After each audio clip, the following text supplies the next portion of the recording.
Bonjour à tous, il est 10h32 et donc nous allons démarrer virtuel, excusez-moi. Tout d'abord, je tenais à remercier tous les inscrits à notre journée, ainsi qu'à nos trois intervenants. Donc le troisième est bientôt juste d'arriver, c'est parfait, de cette table ronde qui se présenteront un peu plus tard. Donc, je vais commencer par me présenter. Je suis Abibatou Koulibaly, membre de l'équipe Collab Event, et je vais avoir l'honneur d'animer la réflexion qui tourne autour de l'accessibilité des marques avec la stratégie omnicanal. Donc, si vous avez des questions, écrire dans le chat à n'importe quel moment de la table ronde, et Stéphania aura la joie de les noter, et on les reposera à la fin de la table ronde. Et si vous rencontrez des problèmes techniques, n'hésitez pas à solliciter Mila Cazin. Donc aujourd'hui, nous avons trois intervenants experts de l'insatisfaction client, membres de la marque qui est l'association pour le management de la risque.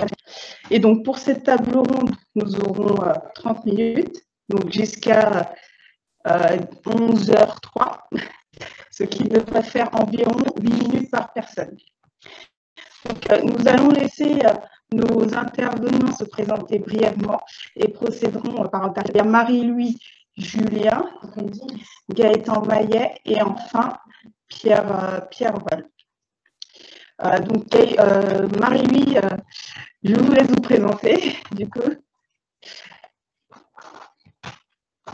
Bonjour à tous, du coup, je ne sais pas si vous m'entendez bien, parce qu'effectivement, je crois qu'il y a des problèmes de son. Voilà, concernant au moins le micro d'Abibatou. Pierre me fait signe qu'il m'entend bien. C'est déjà ça pris. Brièvement, Marie-Louis Julien, j'anime Est-ce que vous m'entendez mieux là?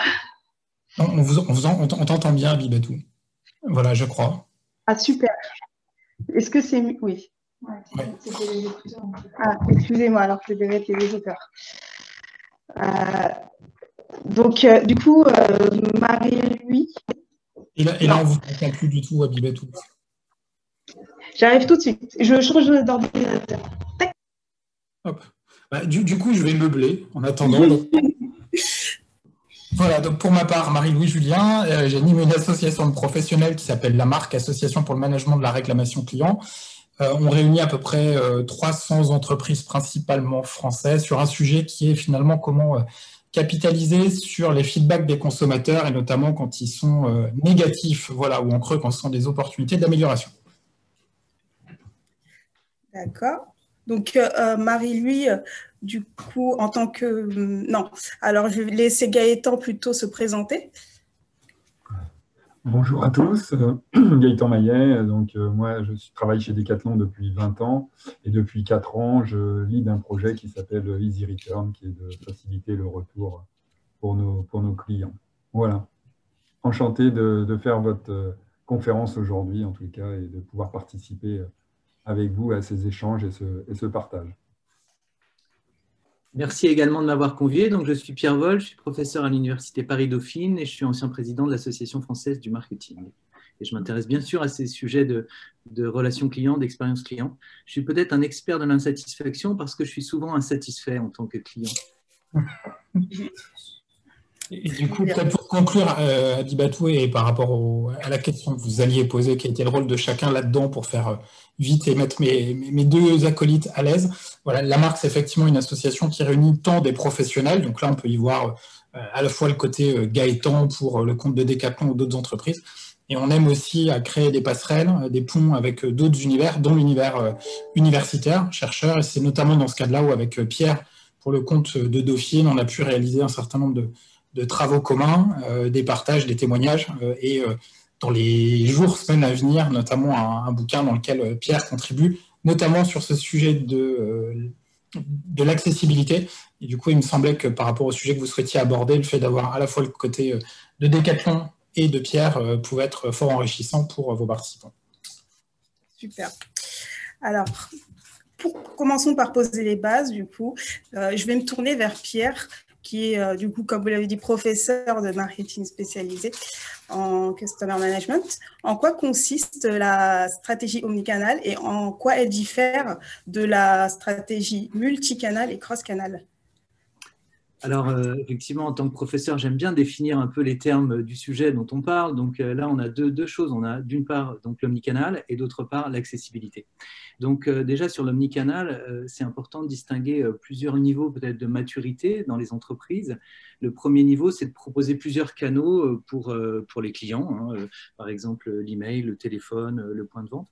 Le deuxième niveau, c'est le cross-canal. C'est l'idée de proposer des ponts, des passerelles entre ces canaux.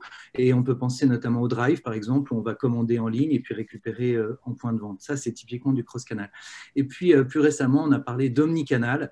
Et là, pour faire simple, c'est l'idée d'offrir à peu près toutes les fonctionnalités, tous les services sur l'ensemble des canaux à tout le monde. Voilà. On reviendra sur cette idée d'omnicanal parce que, bien sûr, c'est une belle idée hein, d'être parfaitement accessible sur l'ensemble des canaux pour tout le monde, tout le temps. Mais ce n'est pas si facile que ça et je pense que c'est un des enjeux de nos échanges, de montrer les limites aussi de ces approches. J'aimerais peut-être dire un mot aussi sur l'accessibilité parce que l'accessibilité, on peut penser à l'accessibilité prix, hein, donc ça c'est peut-être le premier sens qu'on peut donner à l'accessibilité, c'est que les produits soient accessibles, donc c'est l'idée de démocratiser l'offre des produits, voilà. On ne va pas avec du crédit, avec de la grande distribution, bon, on ne va pas parler de ça aujourd'hui, je pense que quand on parle d'accessibilité, c'est justement à la fois offrir beaucoup de canaux et que sur chacun de ces canaux, l'entreprise soit véritablement accessible. Je veux dire par là, quand on envoie un mail à l'entreprise, qu'elle vous réponde dans les 24 heures ou les 48 heures et pas dans les 3 ou 4 semaines. Et en fait, ce n'est pas de la science-fiction, hein. Il y a beaucoup d'entreprises qui prennent plusieurs semaines pour répondre aux mails. Donc, évidemment, dans ce cas-là, on peut dire qu'elles ne sont pas accessibles.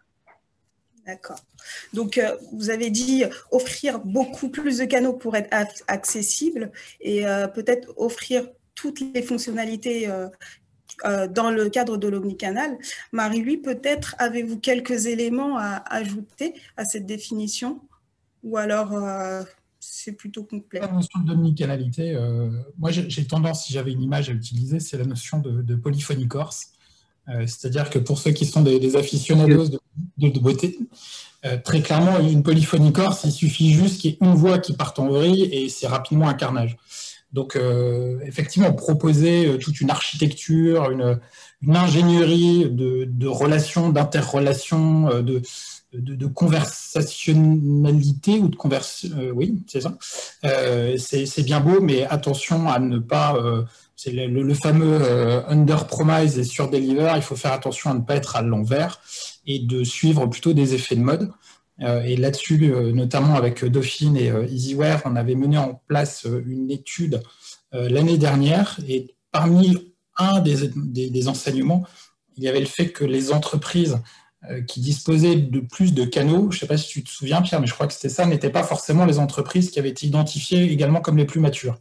Donc, on pourrait voir, mais là, je ne serais pas affirmatif et il nous serait difficile avec Pierre de l'être, mais que, voilà, une ouverture à outrance des canaux, pardon, je reprends mon propos, une ouverture d'un maximum de canal, de tout canal, n'est pas forcément un gage de maturité. Et ce qu'on peut constater, c'est que des entreprises qui sont très matures, mais qui, justement, connaissant bien leurs clients, ne vont pas s'épandre et se répandre sur tous les canaux, mais vont proposer les bons canaux pour répondre aux bonnes situations par rapport aux bons clients, aux bons produits. Voilà.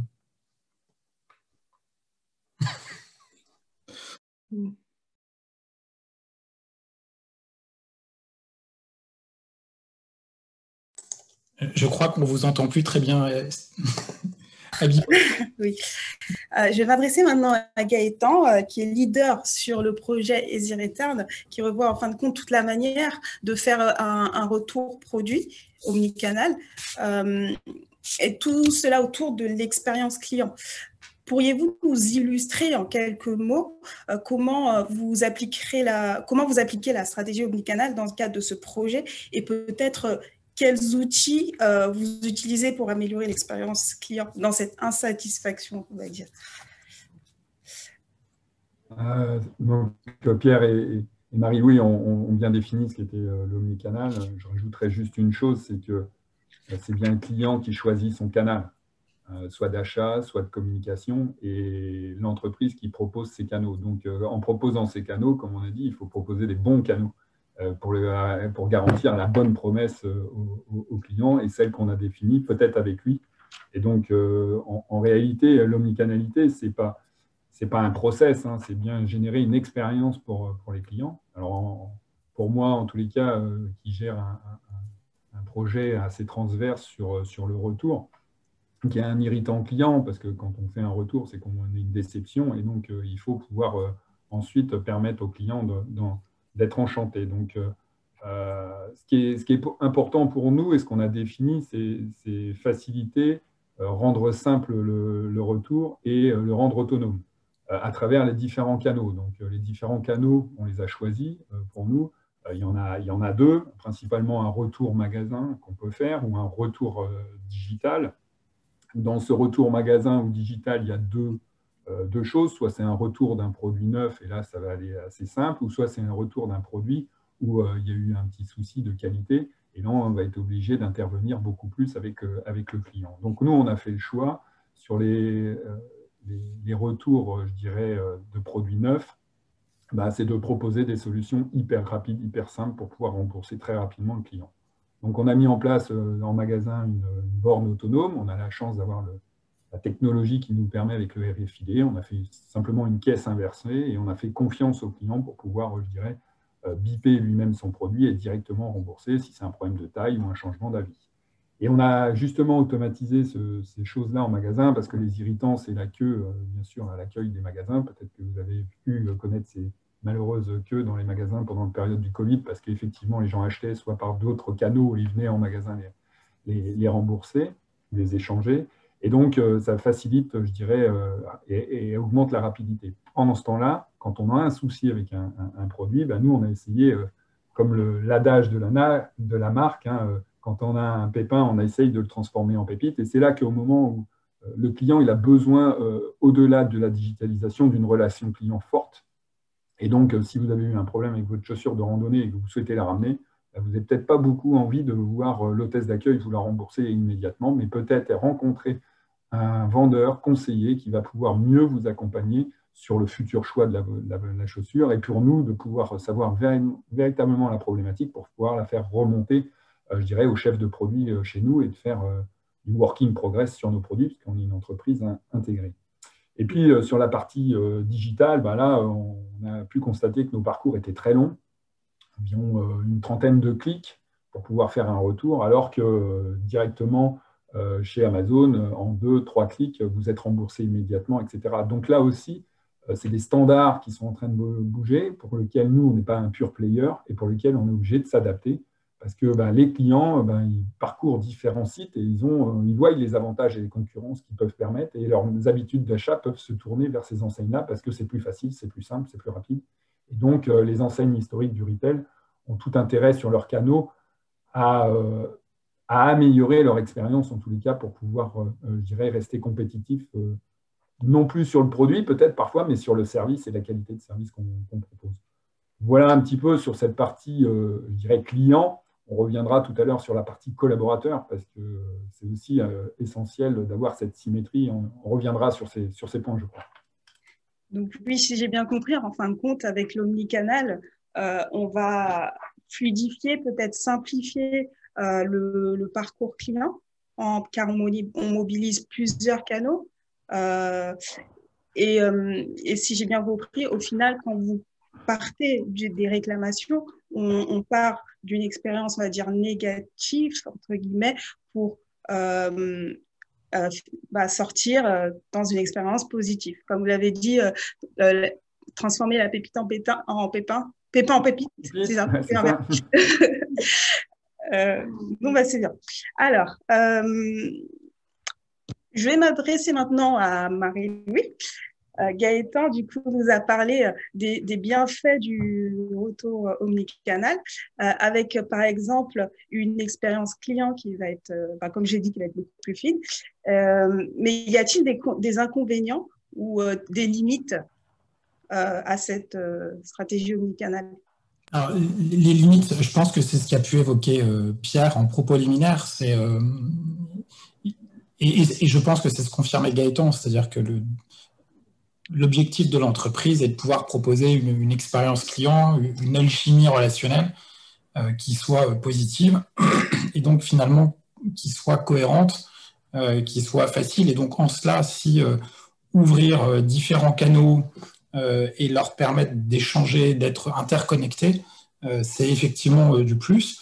Après, le moins, c'est effectivement de monter en place des usines à gaz avec finalement des canaux qui ne sont pas conçus dès le départ pour communiquer ensemble et qui du coup amènent plus à des tracas pour les collaborateurs et aux clients.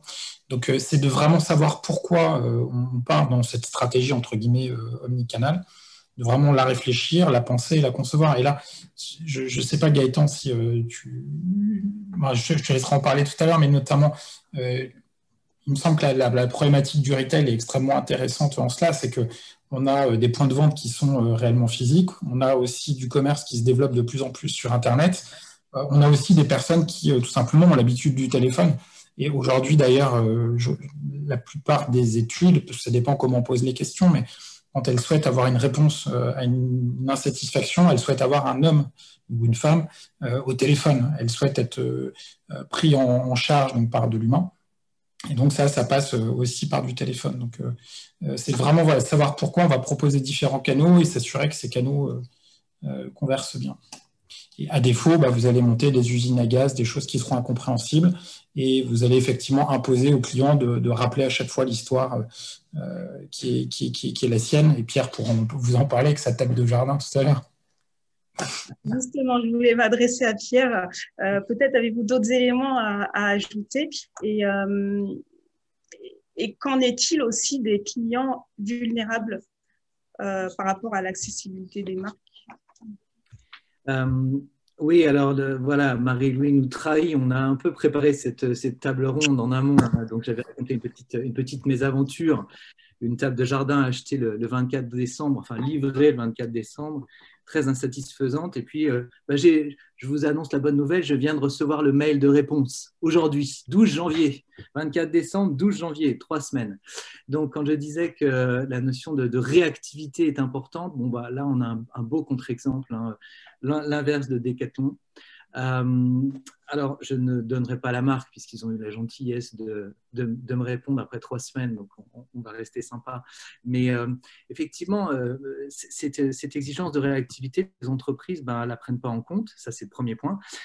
Gaëtan a souhaité tout à l'heure insister aussi sur la simplicité, passer de 30 clics en 3 clics. Ça veut dire qu'en fait, nos attentes en tant que clients, elles se forment, elles se basent sur des sites type Netflix, Spotify et Amazon. Et donc après, le client, il attend le même genre de réactivité, de simplicité dans les parcours clients pour l'ensemble des marques. C'est pas évident, hein, voilà. Et un point qui est également assez intéressant, c'est que, donc on l'a dit tout à l'heure, Marie-Louise mentionnait cette étude qu'on a faite avec Easyware sur les baromètres, c'est un baromètre des KPI de la relation client, hein, vous pouvez aller télécharger l'étude 2020, on est en train de mener l'étude 2021, et on voit qu'effectivement la maturité des entreprises, c'est à la fois offrir des canaux et être bon quand on a décidé d'ouvrir un canal. Et clairement, voilà, il y a des entreprises qui ont plein de canaux mais qui ne sont pas bons et d'autres qui n'ont pas beaucoup de canaux et qui ne sont pas bons. Donc là, c'est la double peine, hein. Donc, alors, une fois qu'on a dit ça, si les entreprises ne le font pas, c'est sans doute qu'il y a une bonne raison. Et une des raisons, c'est la complexité, quoi. Et c'est aussi le coût. Ce qu'on voit, c'est que, en plus, c'est comment dire, exponentiel. C'est-à-dire, plus on offre de canaux, plus c'est complexe. Mais ce n'est pas une proportion, c'est exponentiel. Et une des raisons pour lesquelles c'est de plus en plus compliqué pour les entreprises, c'est que le client, lui, il est face à plein de canaux et au lieu de les utiliser séquentiellement, hein, j'envoie un mail, puis j'attends la réponse, puis ensuite, voilà, il les utilise en parallèle. Et il peut très bien envoyer un tweet, appeler l'entreprise et faire un mail, tout ça en 5 minutes, quoi. Donc, les entreprises, elles sont un peu débordées par tout ça. Et donc, il y a vraiment une question de complexité et en phase de coût, hein, parce que clairement, offrir l'ensemble des services sur tous les canaux, voilà, c'est pas facile. Donc, on va revenir sur des difficultés un peu concrètes, hein, mais voilà un petit peu pour poser le sujet. D'accord. Et pour les clients vulnérables, du coup… Ah oui, ça c'est un point important qu'a noté Gaëtan, hein. Il y a beaucoup de clients qui sont en attente d'autonomie. Donc, ils veulent pouvoir faire eux-mêmes. Et notamment, quand l'entreprise ne fait pas, ils veulent pouvoir faire « poussez-vous, je vais faire moi-même ». Donc, ça, il y a beaucoup de clients qui sont en attente d'autonomie, hein, avec du self-care, avec voilà, la possibilité d'imprimer, par exemple, pour un retour produit, d'imprimer l'étiquette, de le mettre sur le paquet, de l'envoyer. Bon, ils sont actifs, ils sont contents, ils sont autonomes. Mais il y a aussi beaucoup de clients, et on estime que c'est de l'ordre de 20 à 30% des clients qu'on pourrait qualifier de vulnérables. Et quand on dit vulnérables, ce n'est pas seulement en situation de handicap, hein. Il y a des clients qui ont du mal à lire, par exemple. On sait que le taux d'illettrisme en France, il dépasse les 10%. Bon, donc voilà, il y a des clients qui n'ont pas toutes les compétences, qui n'ont pas toutes les ressources pour être autonomes. Et voilà, un des sujets, enfin une des enquêtes que je mène en ce moment, c'est que font les entreprises pour ces clients vulnérables. Et on se rend compte qu'elles ne font pas forcément grand-chose. Au-delà de deux enjeux, c'est l'accessibilité aux points de vente physiques, par exemple, avec des rampes d'accès. Bon, voilà, tout ça est déjà bien en place. Et puis aussi l'accessibilité web avec vraiment un design web qui soit accessible. Mais une fois qu'on a dit ça, il y a pas mal de trous dans la raquette. Et il y a beaucoup de clients un peu vulnérables qui ne sont pas en situation d'être autonomes et qui sont donc un peu perdus dans ces stratégies omnicanales. Très bien, merci beaucoup. Là, une petite dernière question pour Gaëtan. Jusqu'à maintenant, du coup, nos échanges étaient tournés autour du client externe. Mais qu'en est-il du coup des clients internes, comme Gaëtan l'a dit, les collaborateurs qui doivent appliquer cette nouvelle stratégie? Je suppose qu'il faut être pleinement familier avec les outils digitaux, que les missions attribuées aux collaborateurs ont évolué peut-être que ça induit des résistances, je ne sais pas. Comment on gère cela au final? Ouais, juste avant de passer sur le thème collaborateur, je voulais juste revenir sur un point qui va enchaîner avec le collaborateur, qui pour moi est important, c'est cette fameuse symétrie des attentions dans les parcours. Parce qu'aujourd'hui, je ne prendrai qu'un exemple au sujet que je traite, qui est le projet Retour. On a construit une politique de retour qui est adressée à tous les canaux. Ça, c'est important. On ne dissocie pas une différence entre le canal digital et le magasin. On est accepté, on fait confiance aux clients de la même manière. Et donc ça, c'est très important. Et dans toutes les actions qu'on doit entreprendre, il doit y avoir dans les parcours la même réponse pour les clients. Parce que le client qui va passer sur le web et qui va passer sur le digital avec un discours différent, c'est difficile pour le collaborateur, du coup, qu'il soit en relation client au téléphone ou qu'il soit en magasin, il faut qu'il traite une réclamation, il faut qu'il traite un problème. Donc, ce qui est important, c'est de s'adresser en transversalité à tous les collaborateurs de l'entreprise dans la conduite de changement de ce sujet qui est l'omnicanalité, voire même ce qu'on parle aujourd'hui de commerce unifié, parce que le client polarise tous les canaux avec son smartphone, hein, il va aller sur Twitter, il va aller sur le site web, etc. Donc, comment dans la relation client, on a bien une réponse globale qui est bien, je dirais, huilée pour pouvoir apporter la bonne réponse aux clients. Et effectivement, ça apporte beaucoup de changements dans le métier des collaborateurs, notamment en magasin, puisque eux découvrent, je dirais, les commandes digitales, le drive, la e-réservation, à travers des canaux de communication qui sont, je vais faire une commande par WhatsApp, je vais faire... Et donc, ça demande ça de s'unifier autour du compte client. Et donc, moi, je crois beaucoup à l'identification de nos clients, que ça soit, bien sûr, en digital, on les connaît, mais par contre, en magasin, on doit de plus en plus faciliter l'identification de nos clients et qui facilite d'ailleurs le travail de nos collaborateurs. Derrière, en fin de compte, toute l'information doit être, je dirais, le maximum compilée sur le compte du client pour pouvoir apporter une réponse la plus adaptée. Mais oui, ça fait changer le métier en magasin. On est en pleine mutation, en pleine transformation des métiers, puisque jusque-là, nos collaborateurs n'avaient qu'un canal qui était le store centrique. Hein. Le client rentrait dans le magasin, on le servait, et puis il repartait. Aujourd'hui, non, ce n'est plus comme ça. On va avoir les commandes qui vont être au drive, on va avoir un client qui va nous contacter parce qu'on a besoin d'un conseil, et il va directement s'adresser au magasin pour pouvoir faire sa commande sur le digital. Et donc oui, c'est beaucoup de transformation dans les métiers, et donc beaucoup d'accompagnement, de formation aux outils qui doivent être dans ce sens-là, doivent être pensés dans ce sens-là. Et comme le disait Pierre, ça demande beaucoup de moyens pour pouvoir, je dirais, revoir nos systèmes d'information Donc oui, la transformation, ça a un coût. Et oui, il faut que quand l'entreprise elle puisse continuer à avoir des résultats, autrement si elle n'a pas de résultats, elle ne peut pas conduire le changement. Voilà. D'accord, merci beaucoup. Alors, je viens d'avoir les résultats du sondage. C'est rassurant. 89% des personnes ont déjà entendu parler de la stratégie omnicanal, donc ça fait des compléments. Pour le traitement des réclamations, il y a 63%, mais est-ce que par rapport à il y a, je ne sais pas, une dizaine d'années où il y avait peut-être moins de digital ou moins voilà, de digital, est-ce qu'on avait ce pourcentage-là? Est-ce que les clients étaient peut-être moins satisfaits? Je ne sais pas. La question est peut-être pour moi, effectivement. Je pense qu'il y a deux choses. Déjà, je suis très surpris que et très heureux d'ailleurs, que le taux de satisfaction soit aussi important post-réclamation. À titre perso, j'ai répondu non à ce test il y a quelques minutes. Je pense que le pourcentage de réclamations, comme vous l'évoquiez, ou le nombre de réclamations, heureusement, est aujourd'hui plus important qu'il n'était hier. Alors, ça peut paraître un peu masochiste, mais je dis heureusement, puisque nous, notre conviction, c'est qu'une réclamation, c'est un appel à l'aide, finalement, pour être satisfait, donc être refidélisé. Le pire pour une entreprise, ce n'est pas une réclamation, c'est une non-réclamation. C'est-à-dire que c'est une insatisfaction d'un client qui va directement à la concurrence et qui, bien souvent, dans le trajet qui l'amène à la concurrence, va l'inviter à propager tout le bien qu'il pense de cette même marque auprès de son réseau, et notamment le réseau social. Donc, le fait d'avoir plus de réclamations est réellement, et ce n'est pas de la cosmétique que de le dire, mais réellement plutôt quelque chose de positif. Une fois de plus, une réclamation, c'est un appel à l'aide, donc ça veut dire qu'il y a encore de la confiance.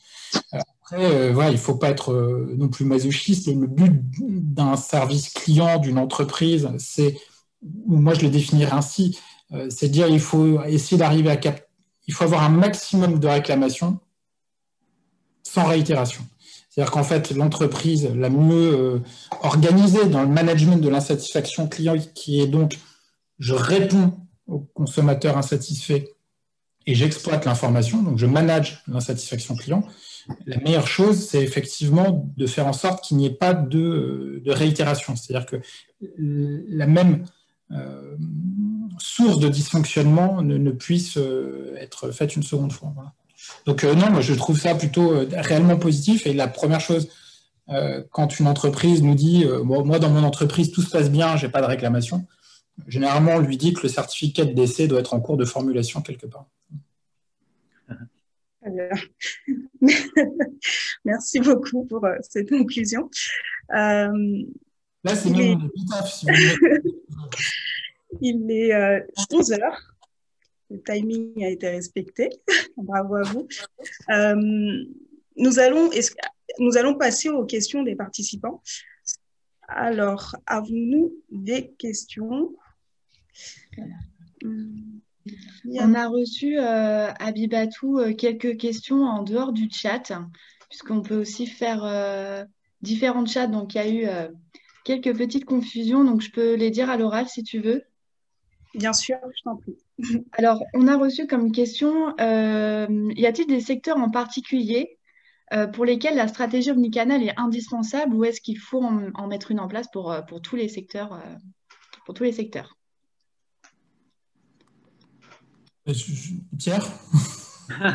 Alors, bon, au fond, ce qui compte, c'est pas d'être omnicanal, cross-canal ou que sais-je. Ce qui compte, c'est de répondre aux attentes des clients.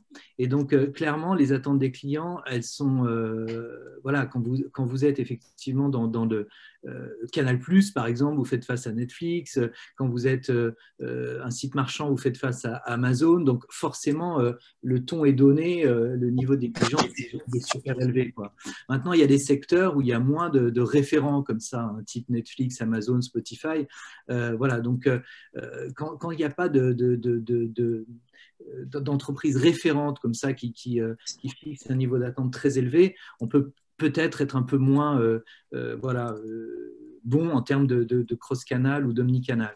Maintenant, le mouvement général, c'est quand même que voilà, dans l'assurance, dans la banque, enfin, dans le travel, enfin surtout quand on pourra de nouveau voyager, tout ça effectivement voilà, monte en puissance dans tous les secteurs en vérité.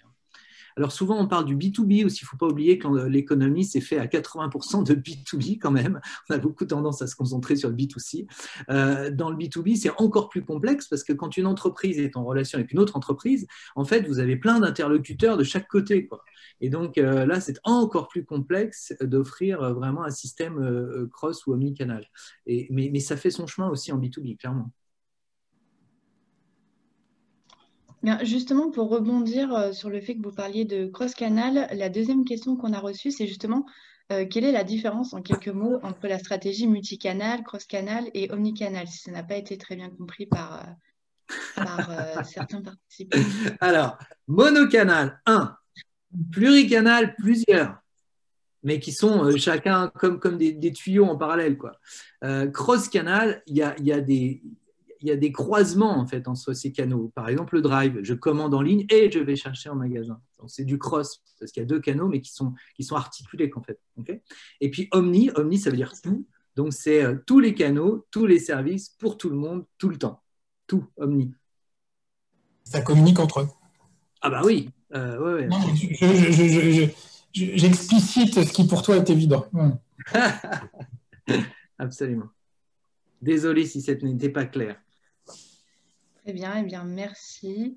Je vois qu'on a reçu d'autres questions dans le chat. Je ne sais pas si tu les vois, Abby.